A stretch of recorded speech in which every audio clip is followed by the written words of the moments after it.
Good evening, everyone. I'm Charlie Kyle, Principal of Innis College, and welcome to tonight's annual Innis Alumni Lecture featuring our guest speaker, Vivek Krishnamurthy, with moderator Phil Dawson.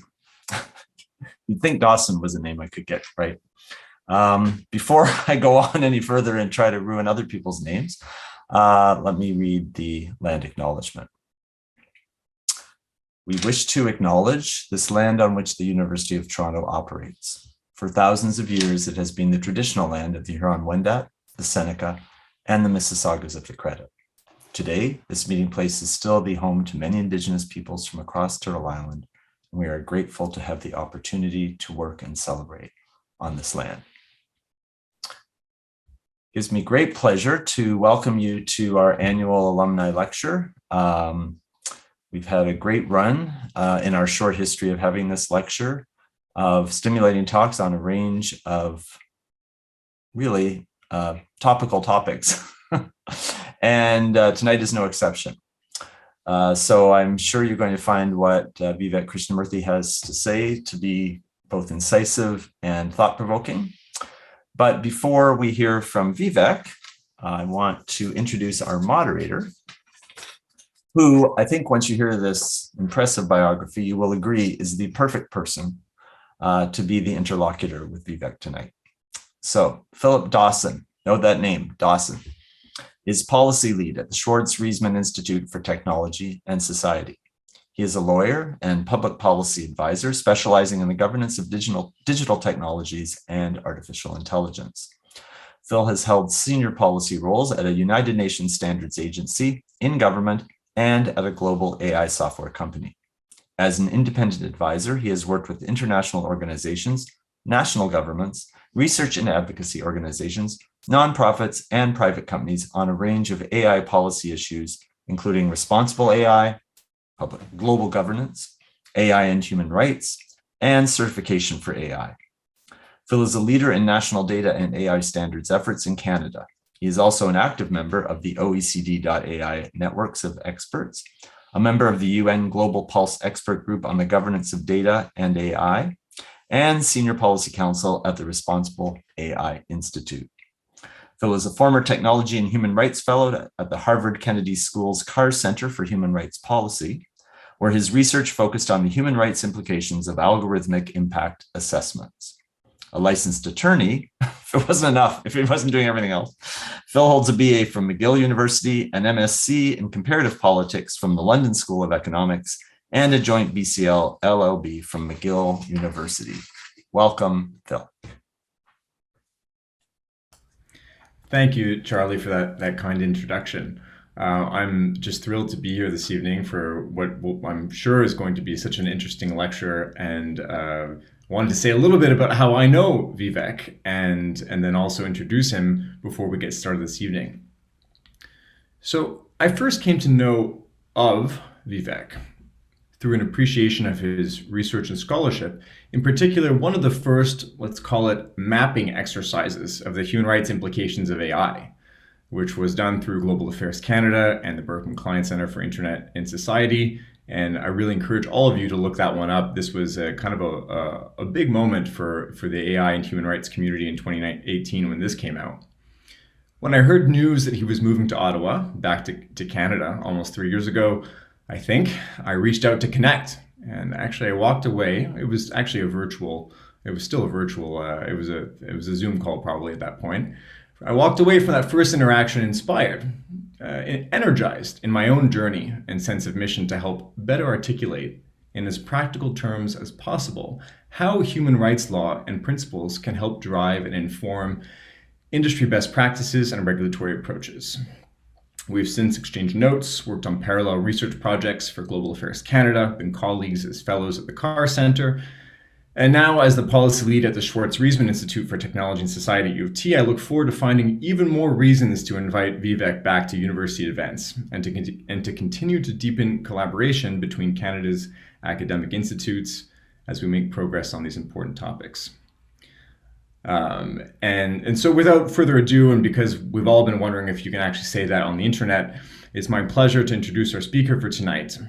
Dr. Vivek Krishnamurthy is the Samuelson Glushko Professor of Law at the University of Ottawa and Director of the Canadian Internet Policy and Public Interest Clinic.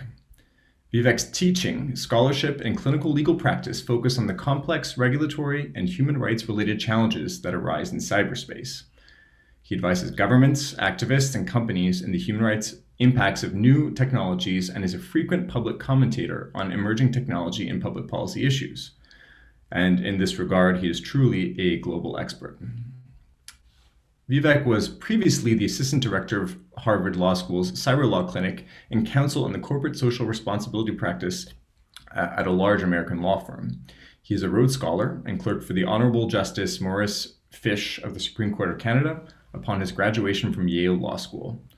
He's currently a fellow of the Carr Center at the Harvard Kennedy School, a faculty associate at the Berkman Klein Center for Internet and Society, and a senior associate of the Human Rights Initiative at the Center for Strategic and International Studies in Washington, D.C. Recently, Vivek was appointed by the Minister of Canadian Heritage and the Minister of Justice to the Expert Advisory Group on Online Safety to develop legislation to address harmful online content.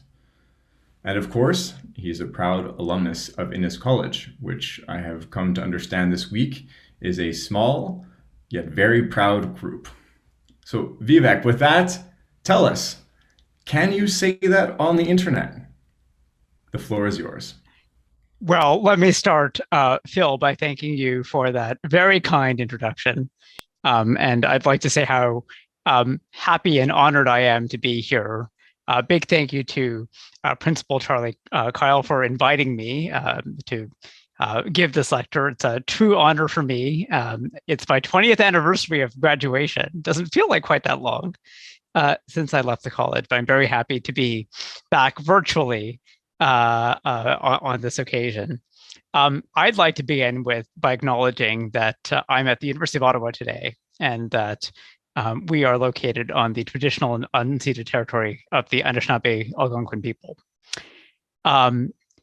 So, can you say that on the internet? Is a difficult question to answer. I will try to take a crack at least opening up that question for some discussion and coming up with some preliminary answers. But in doing so, we are at an Innis College event.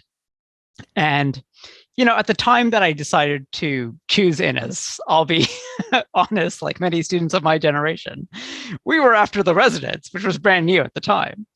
And I had no idea what Innis was or, what was it named after. As it turned out, though, Harold Innis, his ideas, and the legacy that he left behind at the University of Toronto in terms of how people approach the study of political economy and communications ended up being much more influential on my life than I ever imagined.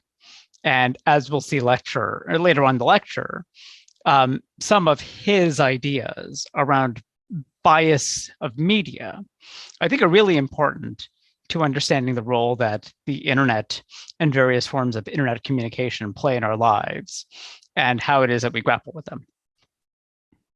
So, like most good law professors, I'm going to answer my question in the first instance by breaking it up into three smaller questions. And three questions that we can ask are, the sort of substantive question of, well, what can you say online? But there's also two important process questions, right? Of the who gets to decide. And, regardless of who decides, well, how should they decide what you get to say? So what's allowed and what's not? And Phil mentioned that we have been very involved in a much larger project around bringing human rights into the governance of technology across many different kinds of technology. And I think this is sort of one of the great developments of the last decade, is this recognition that human rights has an important role to play in technological governance. So what I want to present to you today is an argument to say that international human rights law should really provide us with the answer to all three of my questions, and that the future of the internet as a global network really depends on that. Okay, so the talk has 5 parts. See if you see a theme. Cyberspace, A New Hope, and this is taking a bit of a historical approach. The Empire Strikes Back, the Platform Menace, ? The Revenge of the State, and Human Rights Awaken. Of course, for those of you who enjoy Star Wars, as I do, you'll see the Star Wars references. The references to the movies are slightly out of order, but no less a figure than Yoda can share the credit or the blame for that. Okay, so without further ado, let's sort of get into the first section, right? A New Hope. So set your minds back to the mid to late 90s. This is a time of great optimism about what the nascent internet would mean for societies, here in Canada, in the industrialized world, but internationally. This is a screenshot of a very famous document called the Declaration of Independence of Cyberspace, penned by John Perry Barlow, who many of you will know was a lyricist for the Grateful Dead, but went on to be a founder of an organization called the Electronic Frontier Foundation, which is perhaps the premier digital civil rights organization in the world. Barlow's manifesto here, this Declaration of Independence, it really is a declaration of independence. It begins by saying, governments of the industrial world, I come from cyberspace. You are not welcome among us. You have no sovereignty where we gather. So this idea that cyberspace was a separate sphere, ungoverned, perhaps ungovernable, and also that typical modes of control that we use in physical space. I see that my slides are not showing. Yeah, I just want to pop in to see if you want to share your screen, then let's try that now. Slides. Fantastic. Very well. Okay, well, I need to go back to show you the Yoda joke. Yeah, well, that's it. I knew what we were missing, so here we go. There we are. So there's the Yoda meme. Excellent. Thank you for that. Right. So here's Barlow's declaration. Again, the powerful idea here was that the internet is beyond national control, and it should be that way. It's a very libertarian and utopian vision of the internet. And it emerged at a particular time in history. The Berlin Wall had just fallen. Communism had ended. And important to our understanding at the time of how this happened was the importance of the free flow of information, of how the underground press in the Soviet Union, new technologies like the fax machine and radio stations that once again are really important, like Radio Free Europe and Radio Liberty, the role that they played in conveying true information about the state of the Soviet Empire, and countering the propaganda of the Soviet government, the other East Bloc governments. This was seen as sort of a key part of it, that the technological change overcame the Iron Curtain and allowed that information to flow in, which made people free.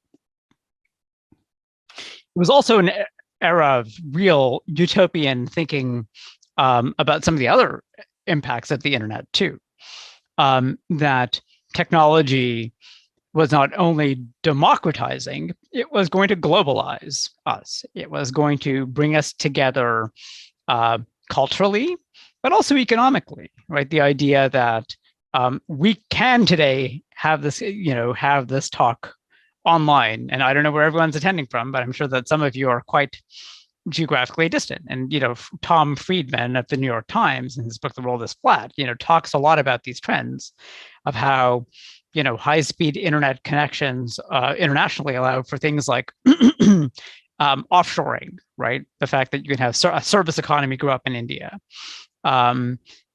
because people can communicate, right? It was also a time of optimism as to the effects of this in terms of political and other kinds of impacts, right? There really was a belief that these kinds of technologies would make interstate conflict impossible. So that was the prevailing ethos of the time, right? That communications technology is inherently a force for good, that the more information flows, the better, and that the truth will ultimately outcompete lies in the marketplace of ideas.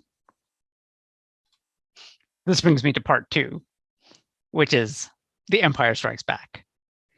So this utopian vision didn't last very long.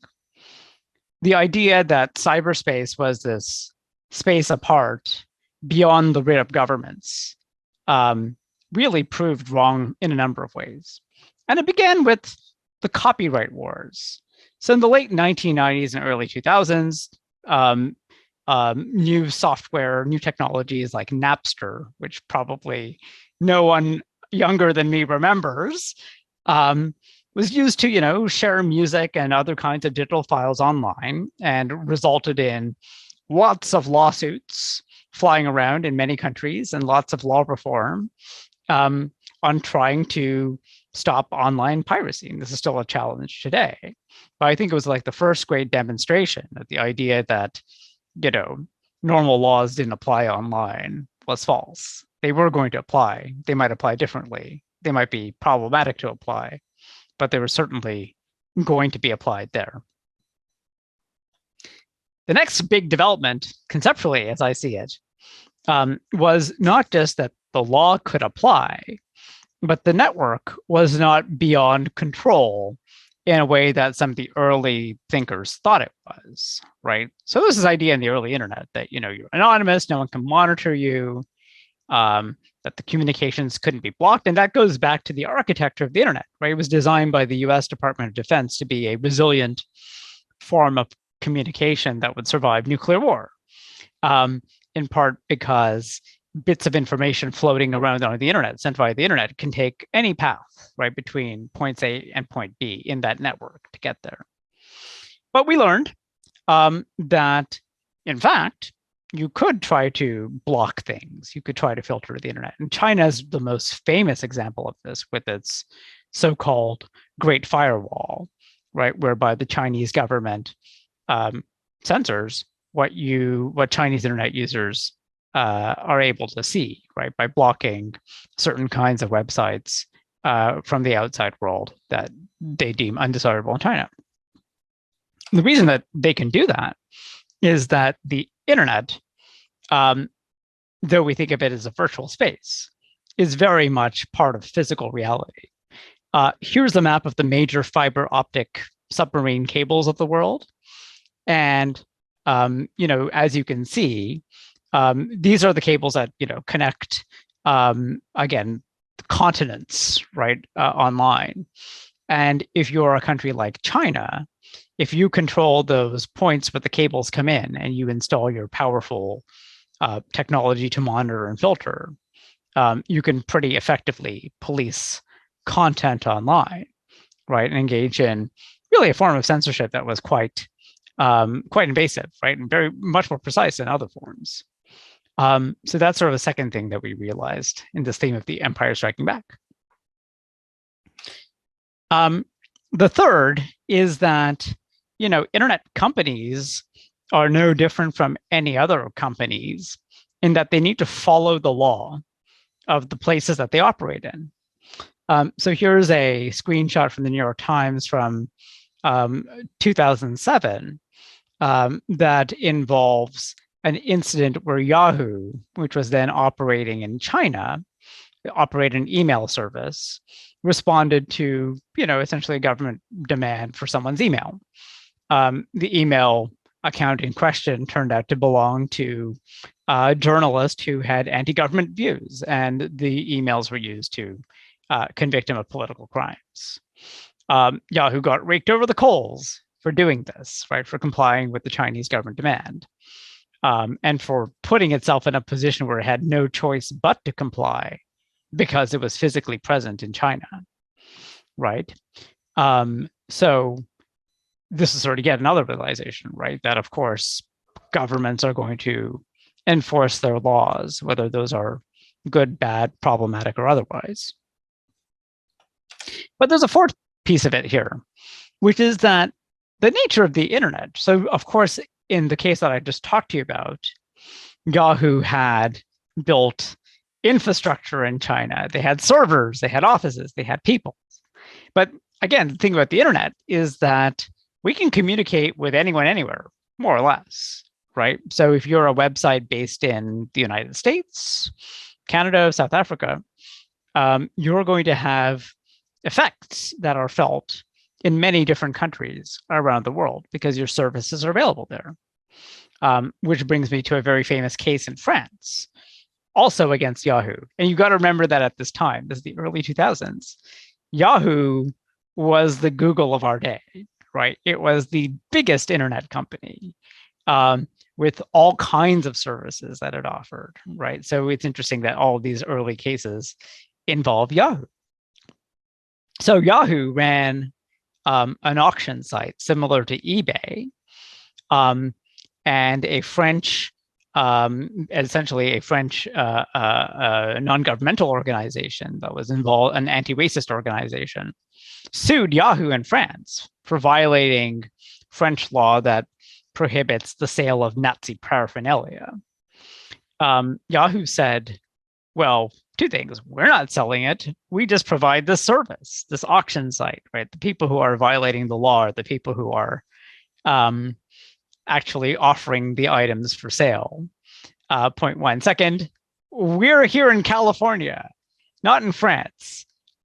So we don't really need to follow your law. So there was a lot of litigation over this for many, many years. But it raises some difficult questions around whose law applies online, right? So this goes again to the question, what can you say? And where does it apply? So these are some themes that I'm going to come back to in a moment, but I think just quick little detour into what's going to be part 3 of the talk is that it's around this time, 2006, 2007, 2008, that something big is changing with regard to technology. So those of you who are a certain age may remember having your own personal website on a site like GeoCities or Blogger. You have a blog that you maintain and you put it up, right? It's your own little thing that often you pay for, right? You pay someone, a company, some money to host your own little website, like in the example on the left. But what happens around this time is that we have the rise of large platforms like Facebook, like Twitter, like YouTube, which are places where people go instead of their own little personal sites to say things, to write things, to share photos, share images, connect with other people, right? This is a big, big, big change. Really a change that changes a lot with regard to how we think about the governance of what people can say and not say online, because expression that was formerly decentralized in lots of different places now has suddenly been centralized into a few places. But going back to this question of whose law and where does it apply? Well, the answer for a while was essentially that the way that we can manage this tension between a global internet and laws that are enacted by each of the states in the world, 200 odd countries in the world, is by trying to follow the law within the borders of each country. And this is made possible by a technology known as geoblocking. So I'm sure that many of you, when you're on the internet, you find something juicy to watch on some website somewhere, and you encounter a message like this one. Sorry, the content is not available in your location. Well, why is that? Why is that content unavailable in my location? This happens to be the BBC, and I was trying to watch it from the comfort of my office here at the University of Ottawa. Well, this is for copyright reasons. That the BBC doesn't want me to be watching it here in Canada because they probably want to sell their shows to someone who'll pay money for them here, like the CBC. But the technology is interesting, right? Which is that the website is able to tell a pretty high degree of accuracy where in the world I am, based on what's called my IP address, my Internet Protocol address, which is a series of numbers that uniquely identifies every device that's connected to the internet. And these numbers, these addresses, like a physical address, correspond to places in real space. And you can do this yourself. There are tools online that allow you to look at your IP address, and you can see what the best guess is of where you are. It's not, to the level of the street, but certainly to a city, for example. So this technology is embraced by these platforms that are developing around this time to try to comply with national law in a light touch way, which is to say that, well, if Nazi paraphernalia is illegal in France, well, we'll block that content in France, but not in the rest of the world. Similarly, if Holocaust denial is a crime in Germany, as it is, we'll block that in Germany, but not in the United States. And this sort of approach to compliance, complying with the rules of what you can and can't say in different places, had another complement to it, which is sort of a lesson from the Yahoo case, which is the Yahoo incident in China, which is, where do you operate, right? Do you actually go and serve people in China by building servers in China? Or do you not want to be there because you think it's too dangerous? The law is no good. In which case, you try to serve those users from somewhere safe. So this is a map that shows where Facebook, now Meta, operates data centers, right? These are the enormous warehouse-sized buildings with, mounds and mounds and mounds of computers, where a company like Facebook stores its data, the data pertaining to its users, right? And like most large Western tech companies, a company like Facebook thinks very carefully about where in the world they site their infrastructure. And if you look at these dots, in Facebook's case, they're all in the United States, Canada, Western Europe, and that dot kind of in Southeast Asia is Singapore, which is, perhaps not a perfect democracy, but offers a much higher quality of rule of law than most of the rest of that part of the world.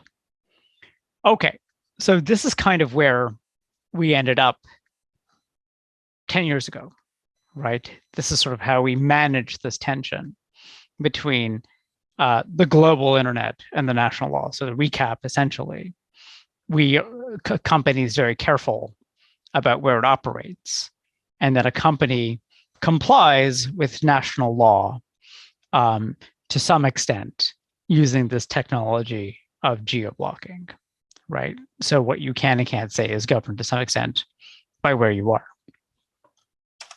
Which brings me to our third episode, the Platform Menace.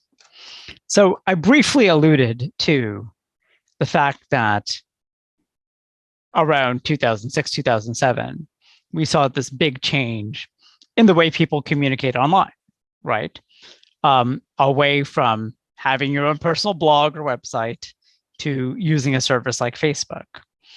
Away also nowadays, right, from using an open system of communication like email and increasingly into messaging apps like WhatsApp or Telegram or whatever else. This is an enormous change in the way people communicate. And I think it's really important to understand the scale at which major platforms operate. It's quite astonishing. So here's a little infographic that shows how many active monthly users some major social media platforms have. The big blue circle, the biggest blue one, is the Meta family of companies: Facebook, WhatsApp, Instagram, Messenger. Each of those services has over 1 billion users every month, right? YouTube has 2.3 billion. And this is sort of the blue, blue spheres are companies that are essentially headquartered in the United States or in other Western countries. The red ones are the Chinese internet platforms, of which there are many, and of which we don't really talk about nearly enough here in the West. But enormous platforms like WeChat, for example, and of course TikTok, the one Chinese platform that now has global purchase, right? This is an astounding amount of information and of communication that these platforms are handling and facilitating, right? Really communication at of a scope and magnitude that we've never seen before. So you'll remember this slide from part one, A New Hope, where some of the assumptions in those early days of the internet, in the sort of the moment after the Cold War, around what this radical new communication technology meant for humanity were still in operation, right? That these technologies are inherently a force for good, that more information flowing, the better, and that the truth will win in the marketplace of ideas. I think those were very widely accepted truths just 10 years ago, with some good reason. Many of you will remember the excitement, in 2009, 2010, 2011, as authoritarian governments in the Middle East and in the former Soviet bloc collapsed, with the color revolutions in countries like Moldova, Georgia, and of course, Ukraine, and the ouster of strongmen like Muammar Gaddafi and Hosni Mubarak in Libya and Egypt, respectively. At the time, there was a belief that social media, these platforms that allowed open communication, played a decisive role in these events, right? These were called the Twitter and Facebook revolutions. And there were lots of anecdotes floating around of how activists in places like Egypt and in Ukraine organized, leveraging these new tools that were, again, beyond the ability of their governments to control at the time, to organize these anti-government demonstrations and ultimately toppled a series of governments. So the optimism was not just Pollyanna-ish. There's some reason, there's some evidence that seemed to suggest that the technology was having the effect that we expected it. I think this is also coupled with a widespread belief at the time that technological platforms, if they're not inherently beneficial, at the very least, they're neutral, right? The technology is an empty vessel into which people can feed different kinds of things. They're tools, that the technology itself facilitates communication, but it's up to people to use it for good and for ill. But that, again, because of this belief that the good ideas will win, that the truth will win out, that on balance, letting it rip is a good way to go. So here's an article from 2012 where someone at Twitter at the time talks about Twitter as the free speech wing of the free speech party. And this seems a good thing at the time, right? Compare that to the reaction that we see today when Elon Musk wants to take over Twitter and turn it back into a free speech paradise. And much of the reaction to that is one of some discomfort because we've now seen how the movie ends, or at least what happens later on in the movie. It isn't all good. But there is this deep belief, right, that again, in the positive nature of technology, or at least in its neutrality, right, which is not dissimilar to the slogan that you often see amongst gun rights activists in the United States, that guns don't kill people, people do. the notion that, again, it's not the technology, it's how you use it that is the problem, right? It ties into this very deep set of beliefs. Which brings us to Harold Innis. Harold Innis may have been the first to recognize why this is wrong. In his writing, his later writing, which focuses on communication, such as empire communication, Innis understood that different media have different qualities to them. He talked about the notion of time binding versus space binding media, the difference between stone tablets and papyrus scrolls versus books, or the electronic media of his age, radio and television, and that each of these media had certain resonance. And of course, his young colleague at the University of Toronto, Marshall McLuhan, would run with these ideas. But Innis introduced the idea of bias in media, right? Not the idea of bias as conservative or liberal or ideological bias, but this idea that different forms of communication can inherently privilege certain kinds of expression. So to go back to this idea of time versus space binding, the idea of something long-lasting, the stone tablet, being a very useful medium for communicating something with great permanence, like religious scriptures, right, which were often engraved in stone, as opposed to things that were more temporal or where there's a need for portability, being in a different kind of media. So Innis's insight, right, can be applied to social media and to a whole range of internet technologies, right? McLuhan later said that the medium is the message. But Innis's insight, I think, is more profound in many ways, because what Innis allows us to do is to recognize that each one of these forms of communication, each one of these platforms, through its design, its feature set, and through other forces, which we'll discuss in a minute, really shape the way that we communicate. For one thing, they greatly decrease the cost for all of us to engage in communication, right? For us to share our ideas, to talk to other people, to distribute them widely. They make it possible to reach audiences of a size that really no one other than maybe a head of state could have reached even 15 or 20 years ago, right? That changes the nature of communication profoundly, and it changes the nature of what it means to govern expression. So that's one piece of it. And this is what scholars of technology would call the affordances.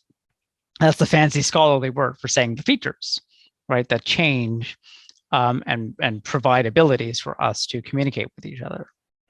But unlike some of the technologies that Innis focused on in his early work, one of the features of current technologies of communication, especially social media platforms, is that all of them have a monetary model associated with them. It used to be that if you are engaging in interpersonal communication, think about 40 or 50 years ago, that the ways you would do that, if you want to correspond with someone, would be by means of a letter or a phone call or a telegram, all of which involve the sender of the message usually having to pay some money to convey their message, right? The stamp on the envelope, the long distance phone charge, or the telegraphic charges of Western Union, as it were. But we live in a different era. We live in an era where the providers of these really transformative services don't actually charge us directly, right, for the services that they provide. And this is getting, Shoshana Zuboff, who's a professor at the Harvard Business School, wrote this really influential book called The Age of Surveillance Capitalism, which is that, of course, we pay for these services through our personal data, which is harvested by these companies, which are then used to target us with advertising.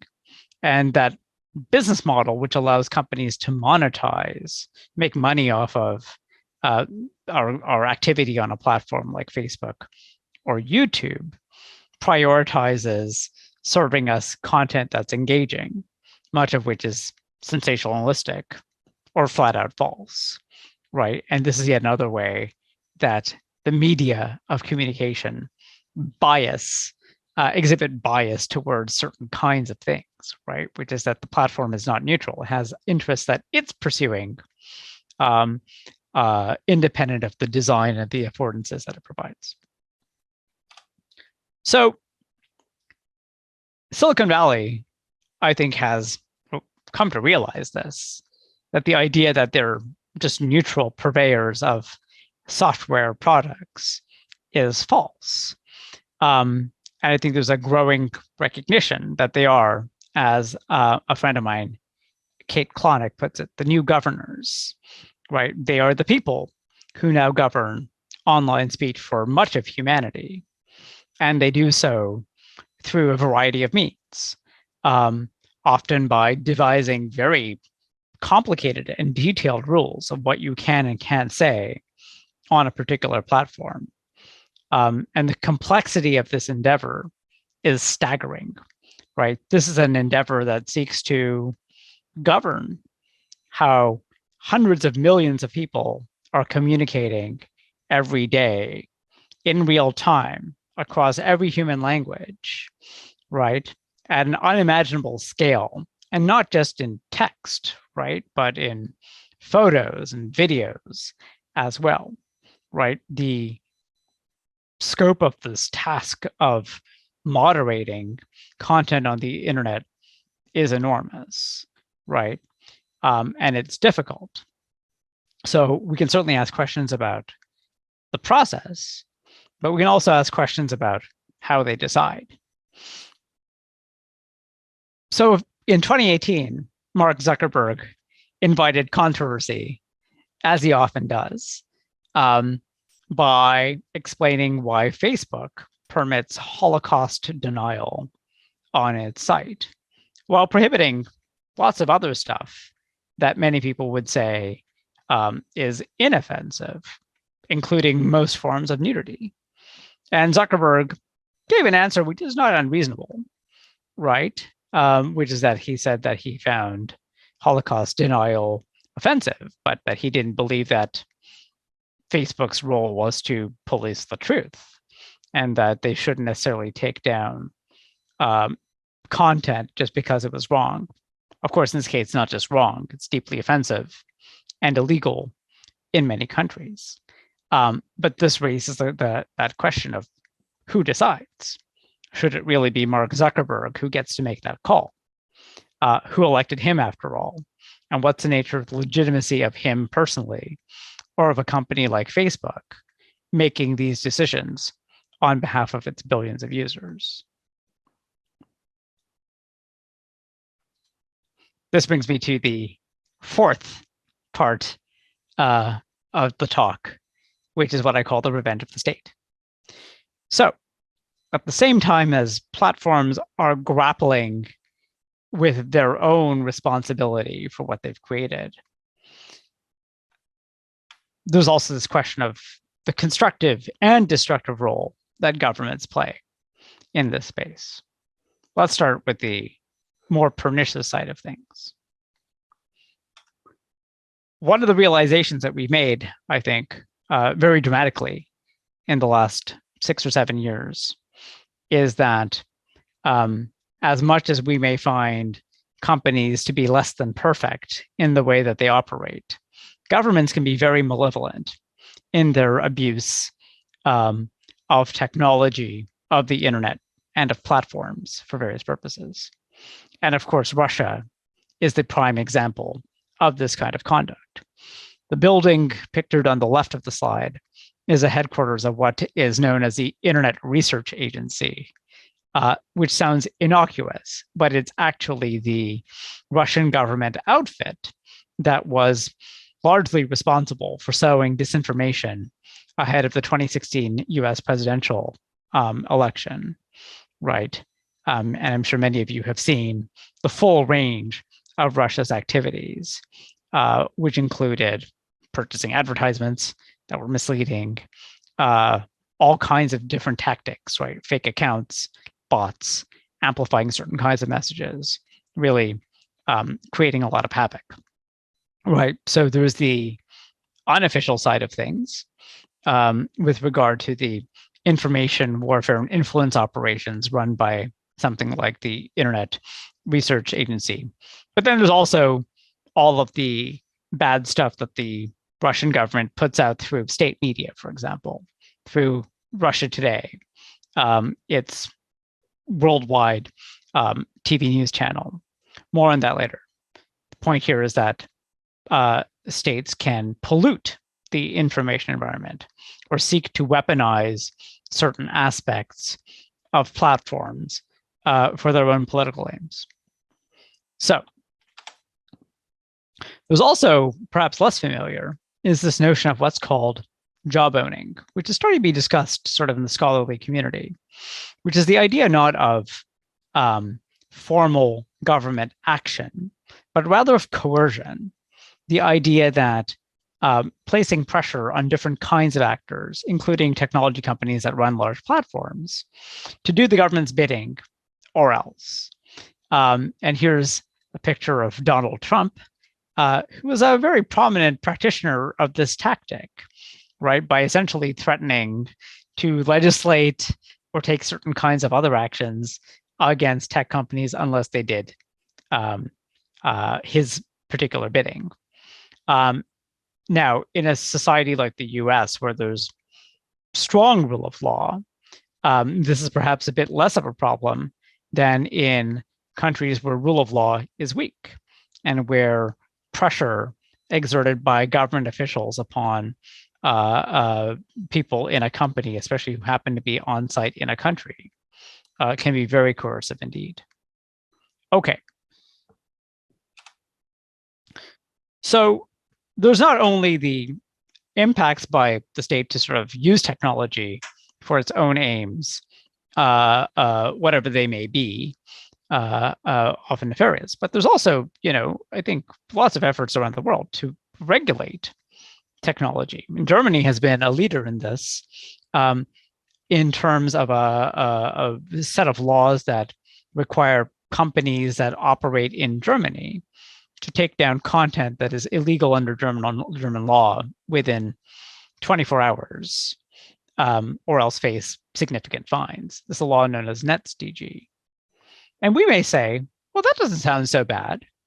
Of course, Germany has a set of laws that, like here in Canada or any other country, that rightly criminalize certain kinds of expression, like uttering violent threats, or in Germany's historical context, again, a lot of things related to Holocaust denial. The problem with these laws is that their structure often ends up being imitated by places that are less salubrious.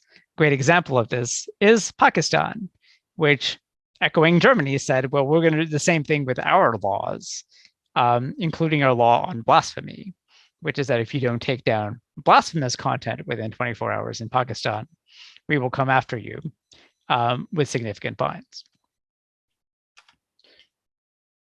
You'll remember that in the second part, I talked about the idea of sort of trying to comply territorially being a key strategy. Our own Supreme Court here in Canada kind of drove a nail in the coffin of that technique in a case called Equistech, where the Canadian Supreme Court ordered Google to take down certain content, not just within Canada, but on a global basis. And again, there's been a fear that has come to be realized that this sort of move is going to embolden other countries to do the same with regard to things that they find to violate their own national law. And many of those laws are, again, pretty unattractive for a number of reasons. At the same time, that strategy that I showed you of companies saying, you know what, we're going to try to avoid the places with bad laws by trying to do business only in places that we're comfortable, is falling apart for precisely this reason, which is that governments are saying, I don't really care where you are. You're having an impact in my country, and therefore you must follow my law.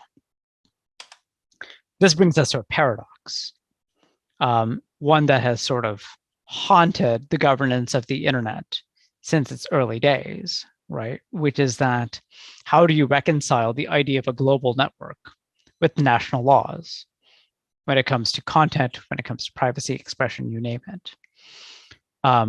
So the idea of sovereignty, right, is key to democracy. We have the world is organized into a number of countries, and we vote and have democratic political life within those borders.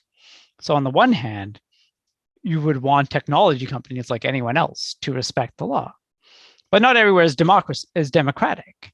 And in those countries, assertions of sovereignty against tech platforms that happen to carry a lot of expression are, again, in the words of Anupam Chandra and Hao Jin Sun, democracy's dreaded antagonist, a means of control of the citizenry. So how do we reconcile this tension? And this is a tension that we're trying to manage here in Canada too, because there is a lot that happens online that's unsavory and harmful. And I think there's a legitimate impulse to want to apply our law to those problems. But how do we do so without the collateral effects and the collateral damage?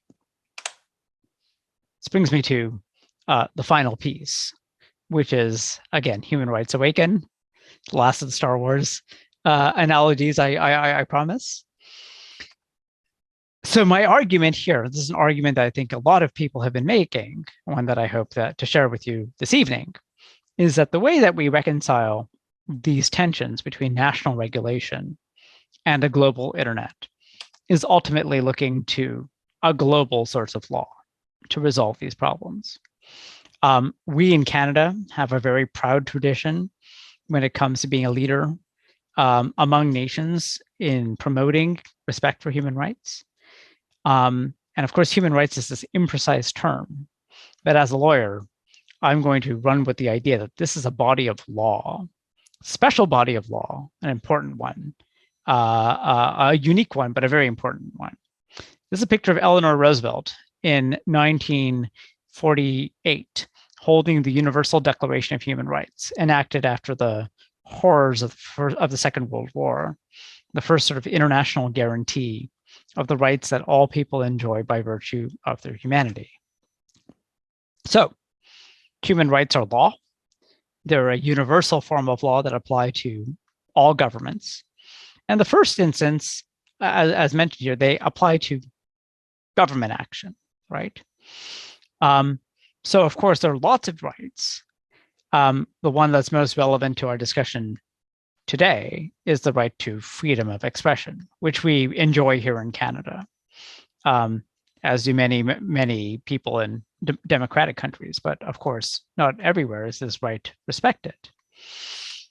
So one virtue of this human rights-based approach is that it does allow, and this goes back to that tension between that's inherent in digital sovereignty, right? Between wanting democratic governance, but also maintaining basic human rights and other standards, is that appeal to human rights is a way that companies, activists, and others can hold governments to account themselves, sometimes by pushing back. I spent a lot of my professional life affiliated with an organization called the Global Network Initiative, which is set up to try to get companies to push back on governments when the demands they make are inconsistent with the requirements of international human rights law. And the effort's been more successful than many may think. I'm happy to answer questions about that in the Q&A that follows. But the other piece of this goes back to our difficulty around why does Mark Zuckerberg get to decide whether or not Holocaust denial is on Facebook? Is there a better way? And this brings me to another really important development of the last decade, which is a recognition that corporations ought to respect human rights too. This is a picture of the late John Ruggie, who, like Harold Innis, is an alum of McMaster University. And as a special representative at the United Nations, devised this set of principles that argues that, yeah, human rights law ultimately applies to governments, but that companies should respect it in their operations, that they should seek not to violate those rights, and that the way that they would do that is by committing in their policies to respect, but also taking steps, due diligence and others, to incorporate that respect into how they operate. And I see this as a really powerful tool, again, answering that question of what can you say?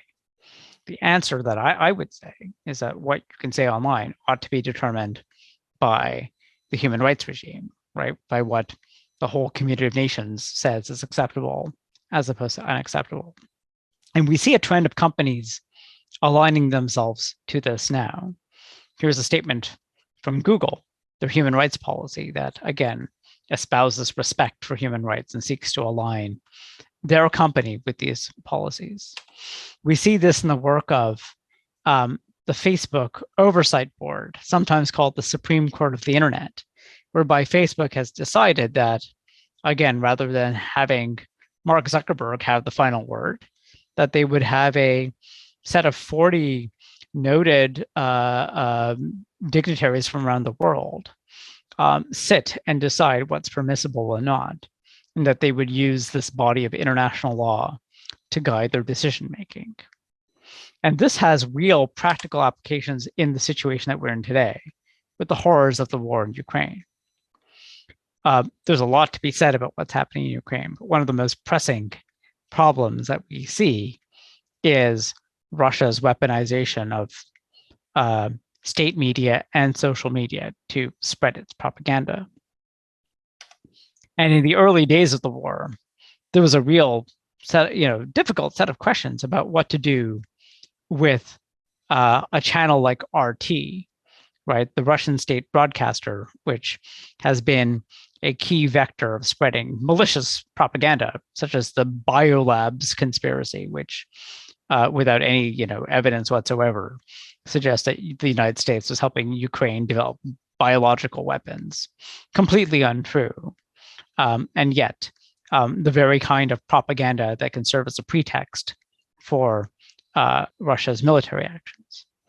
And ultimately what happened was that the European Union banned RT from its airwaves. Our broadcast regulator here in Canada, the CRTC, came to a similar decision. But then there's a question of what should YouTube do, right? YouTube is a key distributor of this content. RT relies on YouTube to get its videos out to billions of people around the world. And how should they respond? So here's where I think the utility of international human rights law shows itself, which is that there's more to the law than the right to free expression. As it happens, there's this provision that says that propaganda for war shall be banned. And I think this is a rationale that applies to all of these different kinds of actors, right? It justifies what the European Union did, what our regulator did, but it also provided a principled framework for a company like YouTube to say that in this context, this content is something that we should not carry.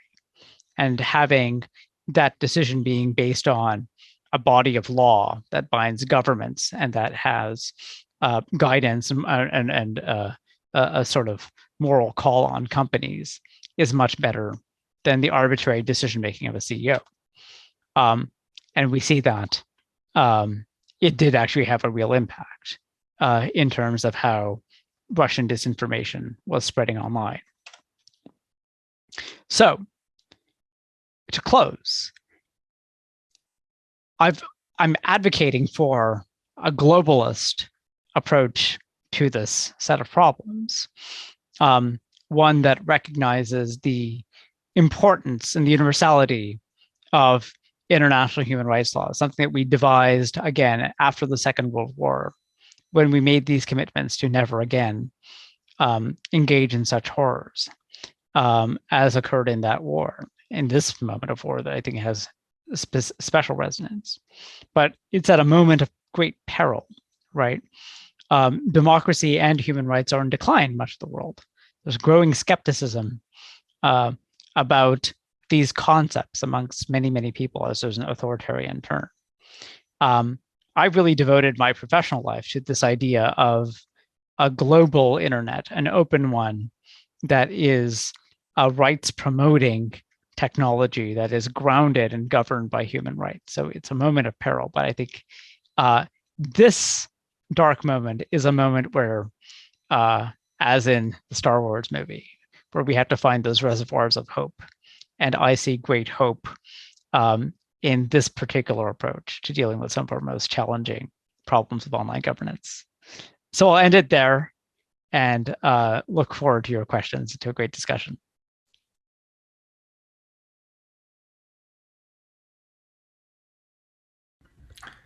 Thank you so much, Vivek. That was just a spectacular lecture, and I have to say, I was doing two things really. I was following you in this amazing narrative that you sketched for us and some of the problems that we're facing, while trying to identify all the other linkages to Star Wars that I could come up with. And you know, the first one that I was thinking of, if we could just start there, which kind of relates to your last point, is, you know, I never really thought of it this way, but yes, we do have we saw the centralization of personal websites on a platform that is not neutral, with some affinity to the content of really the dark side versus the slow, maybe patient force of the Jedi. But I have a feeling it's going to be, you know, quite a bit more complicated, as you've mentioned, than to send a direct hit to the Achilles heel of some social media platform turned metaverse Death Star with a, you know, silver bullet shot. So, you know, how do we get back to that time of optimism? You know, how do we get back? Can we get back to that time of optimism of the open, free internet? And if so, what is our new hope? That's a great question. You know, I know it has something to do with human rights and how we can apply that to the technology. So, you know, maybe let's just start unpacking that a little bit. Sure. So I think I'm genetically an optimist. So I have my own bias to use Innis's terminology. That said, I think I'm realistic about the prospects of doing that on a global scale. Right. I'm not sure that we can get back to where we were 20 years ago, where it seemed like we could really have a global internet that would embrace places like Russia and China, right? Countries that were historically authoritarian, but then seemed to be democratizing. And, you know, this belief that their economic integration would lead to democratization and sort of greater cultural and political exchange with the rest of the world. I think a big question for the last 10 years is, was that possible? I'm going to answer that in the negative now. I think it's pretty clear that, you know, a digital iron curtain has sort of grown among those countries. So I think the real question, where this battle is going to be fought, is in the countries that are imperfect democracies. I think of a place like India or Brazil or Mexico or Nigeria, all countries that are electoral democracies, right, that have some commitment to rights, have some rule of law, albeit imperfect, in places that, you know, very much do seem to be backsliding. And I think the question for us is, what happens to these countries, right? And what's the role of technology companies? And, you know, this is one piece of the talk that I didn't get into, which is that you'll remember that infographic that showed the large Chinese platforms, right? There's also this technological competition happening between the West and China, including in those countries. So I think the two questions are, can we enmesh those kinds of states, get them to see the benefits of sort of staying in the liberal international rights-based order? And then there's a sort of second order question of, what does digital governance look like in those places? And how do we sort of address the governance of platforms? And, it's true that, international human rights provide a great set of standards for us to help to govern online content, also with privacy, which I haven't talked about here, but sort of the other thing that I research, but staying with content. The challenge, though, is that some of these environments are very different, right? Country like India has, very deep ethnic and religious cleavages, and, our understanding of how incitement operates in that kind of a country is very different from, understanding what led to something like January 6th in the United States. So it's not to say that we can have a one-size-fits-all solution necessarily to some of these contextual problems, but we can have, human rights and its principles and the sort of decision rules it provides as our North Star that directs us. Yeah, that's thanks. I think it's extremely interesting. Do you think that governments, maybe like the government of Canada or some of Canada's allies, or do you think some of the big technology companies or social media companies, do you think one or the other might have a better chance of influencing the policies in some of the countries that you just describe maybe as having imperfect democracies or imperfect implementation or respect for human rights? Should we expect countries like the one we live in to play a role here, or is it going to require some type of effort from the companies as well? So I think it's very important for governments to get it right. And I think we have seen in the last decade just how damaging it can be when democratic governments use heavy-handed measures, right, to solve certain kinds of problems. So when we legislate in a country like Canada, we need to think very carefully, not just about sort of the end result that we're achieving, but the means that we use, and if they're proportionate, and if they're susceptible to misuse, right? Things can change here too. I think we need to recognize that our own democracy may be more fragile than many of us think, right? That's certainly something that events in the United States have shown us, right? So I think it's actually, the answer is that both, like I think all of us at this sort of time need to live our values. So that means governments, when they're legislating, need to really think carefully about those human rights commitments and the values that animate them.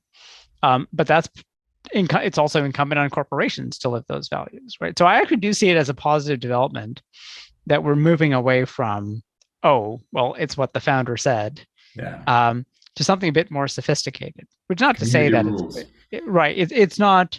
it's not perfect by any means. It's a journey, but I think that is an important journey to take together, right? And I think it's important for governments in democracies and technology companies that espouse these values, at least in their lofty statements, to walk the walk together. So you described in your lecture how it's been difficult for companies, and you mentioned the example of Mark Zuckerberg, but also governments, if you think of some of the legislation that has been tabled in the last few years, to actually define the limits of acceptable or legal or harmful content. It's just really difficult, and it's culturally distinct from one country to another. And the companies haven't really been able to get it right consistently, and the governments haven't really been able to get it right consistently. So, in all these discussions, though, I wonder if you could tell us, what are some of the ways that maybe citizens or civil society might be able to have a voice in these efforts as some of these, the new, let's call them, standards for content and online spaces are now being more crafted and debated and in particularly in our country, but as those discussions, are ongoing outside of Canada as well. How can citizens or civil society or people attending this evening inform some of those future standards? That's a great question. I'd say that there's lots of different avenues, right? So obviously the most obvious and simple one is, when there's a public consultation on something, one can participate, right? That's the easy answer. In fact, there was a public consultation around the Canadian government's online harm proposal that received, quite a bit of input. But that's just sort of one way of having voice, right? I think one of the things that a lot of people who are not in the law, sort of view the law as this sort of static monolith, right? But the law changes. And people's understanding of what's legal or not change over time as well, right? So it's interesting how much in the law boils down to what people think is reasonable, and that's sort of judged based on community standards. So just by breathing and being part of society, you're contributing to that endeavor. So that's the other extreme of it, right? But another point of engagement that I think is very important is the fact that companies increasingly are creating processes, right? So they have policies around what you can and can't say, and processes to enforce that, right? Where you can submit a complaint. And now Facebook has actually developed this quite interesting, quasi-judicial model where you can appeal it to an independent body. So participation there, I think, is very important. But there's also a growing number of fora, which are known, as multi-stakeholder fora that bring together governments, civil society, academics, and companies to discuss these issues. I know that, in the AI space, we have, for example, the Partnership on AI. In these spaces, we have groups like the Freedom Online Coalition, the Global Network Initiative, that do provide, civil society organizations an ability to, influence some of these processes. Thanks very much. I think just looking at the time, we might transition to some questions that we received while you were speaking. Some actually came in advance, and interestingly, there's some overlap. So I'm going to start with one of those questions, which a few people have asked. Is could you tell us a little bit about how VPNs fit into this? And some of the pros and cons. Do they make a difference? How does that work? This is a great question. So VPNs, it's a virtual private network. The way to think of this is that if you think back to my slide where it shows the BBC being blocked in Canada and me not being able to watch whatever it was I was trying to watch. How is that happening? Well, it's happening because my computer is broadcast is showing that it's connected to the internet from somewhere in Canada.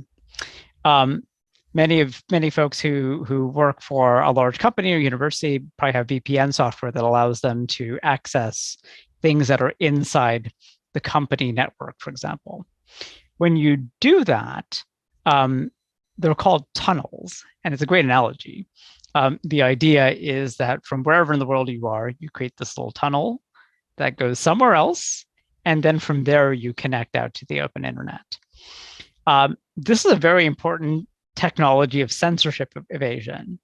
So if we think back to, if you think of a country like Russia or China that blocks, let's say, the New York Times website or Facebook, for example, a VPN allows you to tunnel to somewhere outside of that control, access whatever it is you want from outside, and then pull it in, right?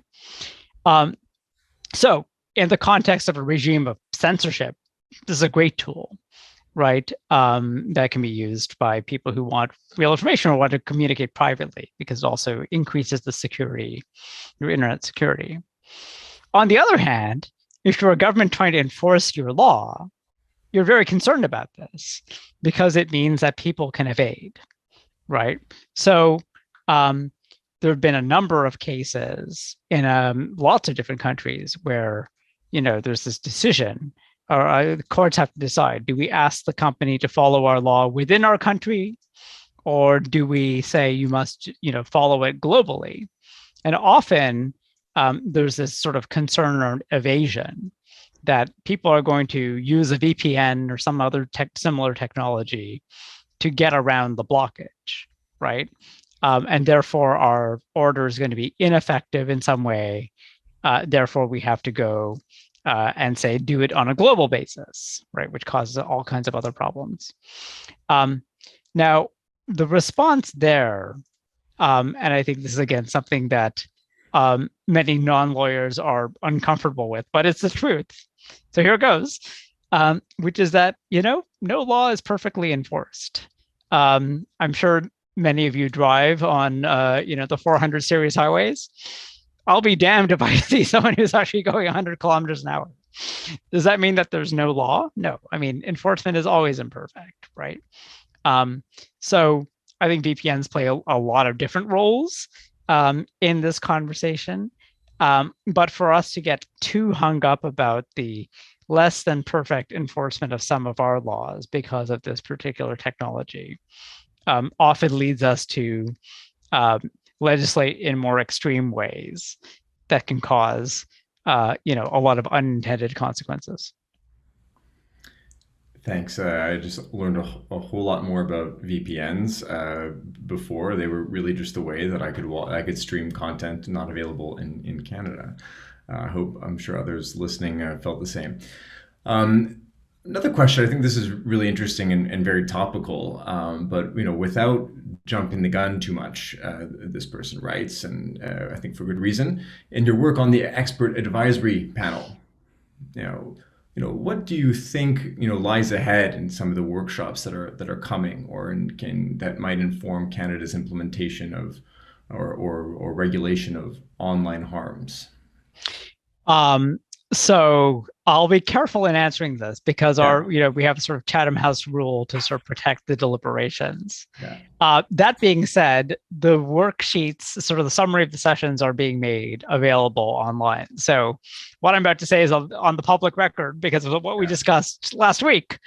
And it's certainly my own personal view, which is that this idea of trying to remove the bad stuff once it's been said and have these requirements take it down in 24 hours. It's just the wrong way of approaching this problem. That the better way of approaching these problems of harms, and I think this sort of goes to some of the other questions I see in the Q&A, is either stopping it before it begins, or dealing with what the magnitude of the harm actually is.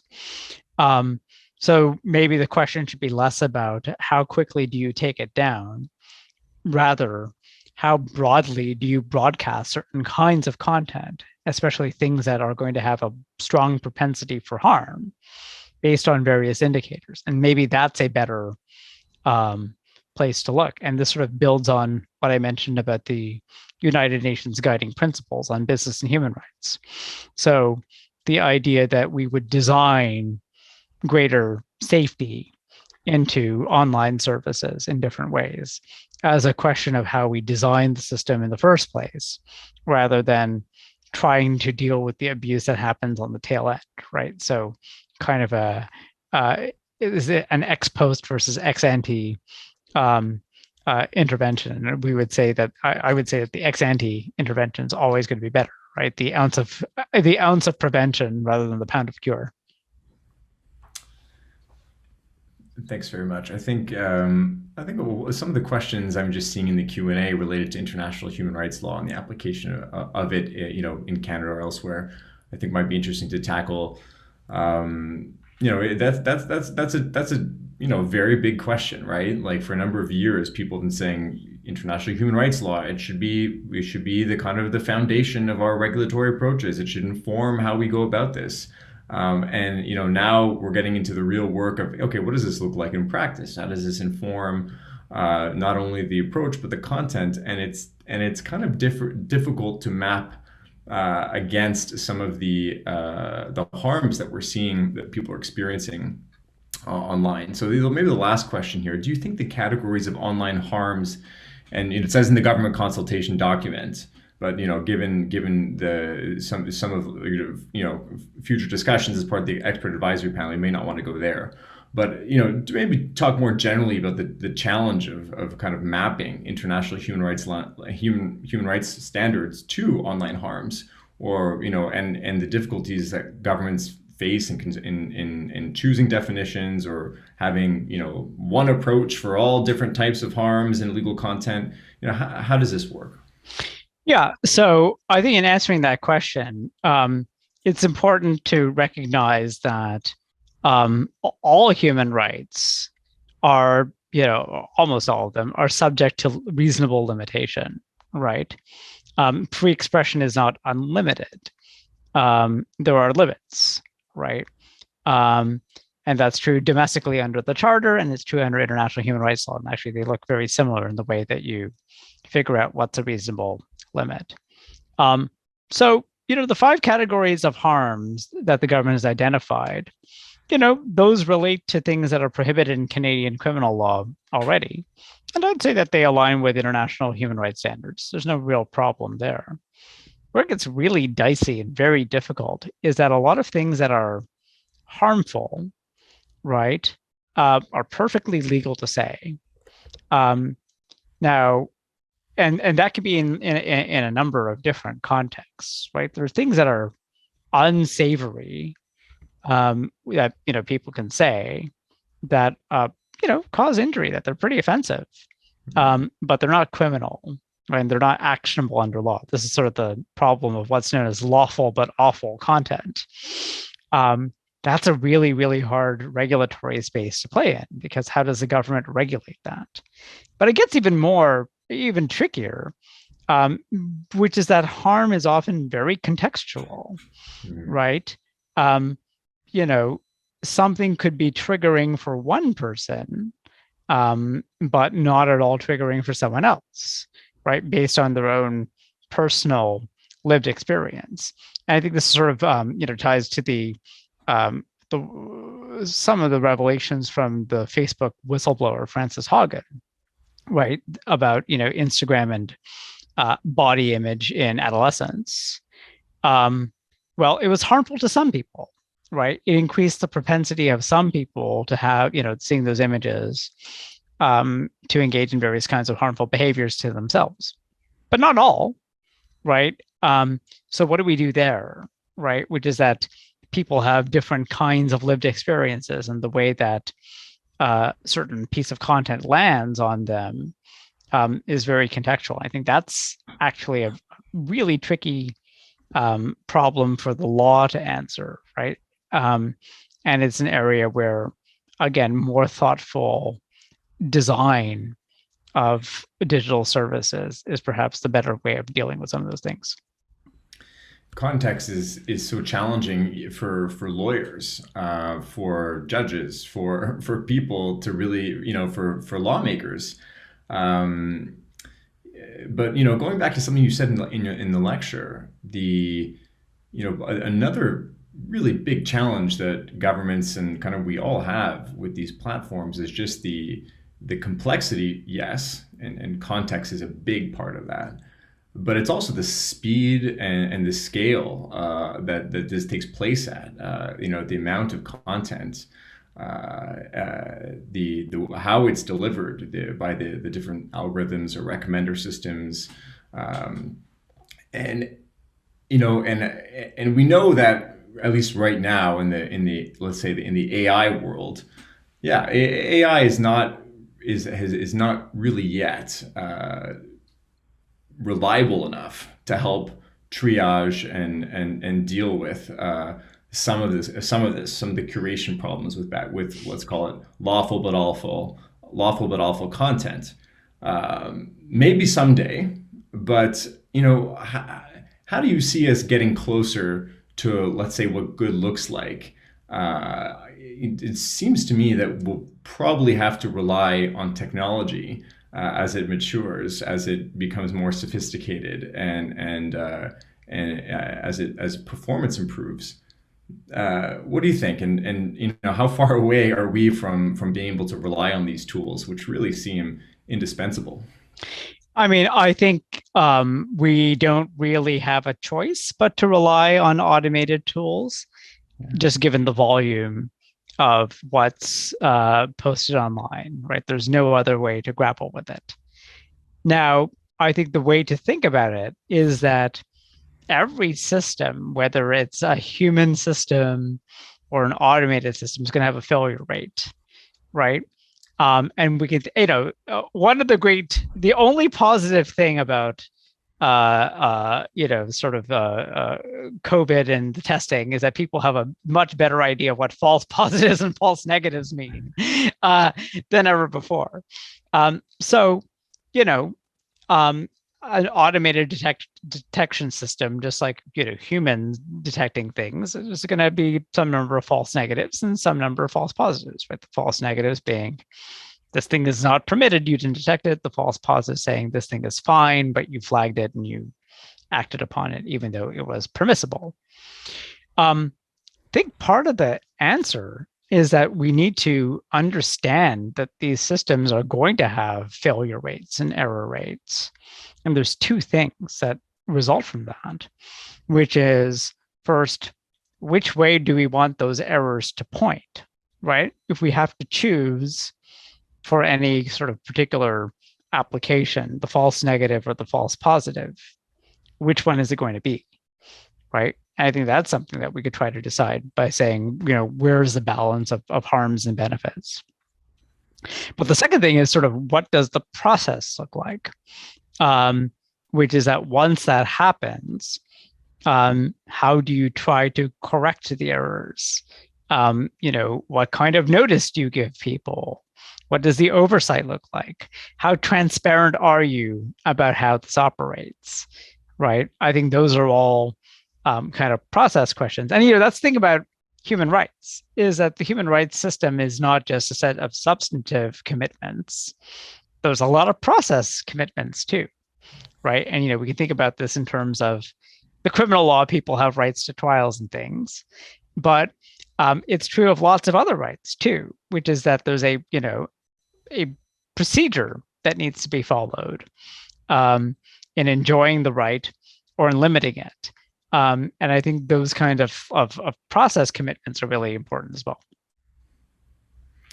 It's amazing to see how process commitments in some ways, and I'm thinking of also the AI field, which is where I spend most of my time thinking, but and also in online spaces, digital platforms, process kind of commitments seem to be kind of the let's say maybe not a low-hanging fruit, but one of the first places to start, because those are things that we can talk about, identify standards around, and the human rights framework and the Ruggie principles, which you mentioned, really talk a lot about that, even before we get to maybe technical performance standards for some of the algorithms that are delivering content.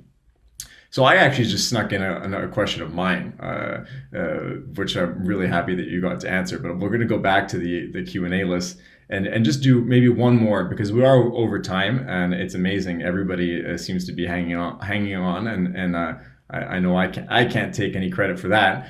But we'll do another question, even though it is we're a little bit past. So I like this last question, and I like to call it it's an oldie but a goodie. And I think you probably know which one I'm talking about. But once there was the notion of attempting to turn the social media platforms into utilities, right? So once there was that notion, some people still have that notion or a version of it. Do you think that's viable? And we're asked legally, or maybe another question. Maybe should we just be changing the business model? That's something you kind of got at in the lecture, in your lecture. So maybe talk about the utilities concept, or maybe the business model concept a little bit more, because I think that's that's how a lot of people look at these platforms, as public spaces. They're maybe they should be public utilities, but the business model suggests they're not. Yeah. So let's take the business model question first, and then I'll come back to the utility thing. So the idea of a business model is just, is a question of how does a company make money, right? So the business model of a restaurant is they sell food and you pay for it, right? Very simple business model. Of course, social media companies are a little different, right? And the way that they make money is by selling advertising, right? And they do it in a particular way, which is they collect data about you and what you're doing, and they use that to refine how advertising is delivered to you. We now know that, so there's some positives to that, right? The fact that you can access these platforms at, sort of zero cost is certainly positive, right? In terms of sort of making it accessible. But we also know that the business model has some significant drawbacks, right? Certainly for me, I'm very concerned about the privacy implications, but that's a separate talk.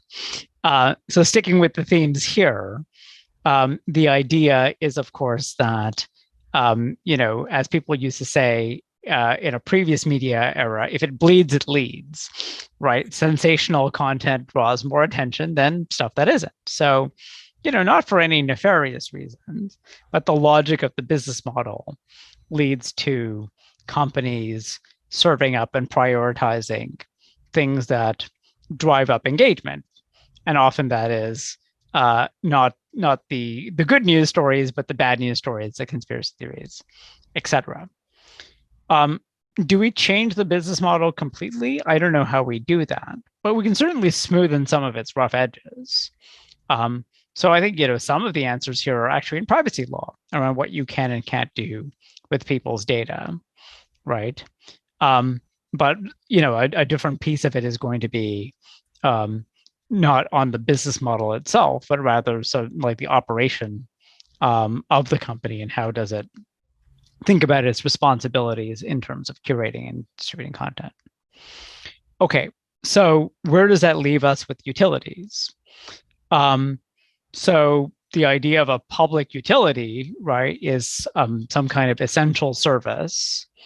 We can think of energy, communications, etc., that are, essential services, and they end up being highly regulated. And this sort of delves into economics, and I'm glad that my honors BA from Innis is both in economics and political science, so I have some qualifications to talk about this. But things that are regulated as utilities often have huge economies of scale, or they have strong what are called network effects. So think about the electric grid. Electricity is a utility not because it's only very, very useful, but we want to serve everyone. And it doesn't really make sense to have two sets of electricity wires going to your house, or two sets of gas pipes, or of cable wires, right? It's sort of inefficient to do that. So we let a lot of companies that are utilities have monopolies. And then we regulate, the price at which they deliver things and the quality, et cetera. So I think the bigness of social media companies and the role that they play, the central role that they play, gives them some features that make them similar to utilities. But I don't think the model is a perfect fit. And it's not a perfect fit for a couple of reasons, which is that, again, the price is zero, except for your data. But second is that the rate of innovation is very high, right? 2 or 3 years ago, people thought that Facebook was this, supreme, unchallengeable monolith, right? There's still lots of competition action happening against Facebook and Google, and other large tech companies in many places. But they seem a little more vulnerable than they used to from competition, right? For example, the rise of TikTok, which came from nowhere to being a very large platform in the last 2 or 3 years. So, there's sort of a concern that if we spend all this time devising something to regulate Facebook that looks like the model for regulating Ontario Hydro, as it used to be called, that'll obsolesce very quickly. Thanks so much, Vivek. I think we're going to have to conclude. I get the sense we could have gone on for quite a bit longer, but thanks so much. It was just terrific to spend this time with you. And thanks everybody for staying with us and for all the questions. I'm now going to turn it back to Charlie, who is going to conclude this event. Well, thanks to both of you. And I'll just say that, Vivek, you're probably grateful that this is not an in-person event, because if it were, you'd have a long lineup of people wanting to talk to you more about this. It was totally engrossing. And also, I admired and appreciated, as an historian, the history you gave us about how this has all gotten to the point it's gotten to, but also the clarity with which you presented so much of the material. It's a great conversation between two people who know what they're talking about, which is what we always aim for. I will say at every event, of course, but especially when it's a standalone lecture like this. So thank you again. And I think, Vivek, you probably also win the award for mentioning Innis in its various forms more often than anybody else in a lecture thus far. So you've got we're going to give you that trophy. It's got Harold Innis like plastered right on it. For doing that. So thank you for that.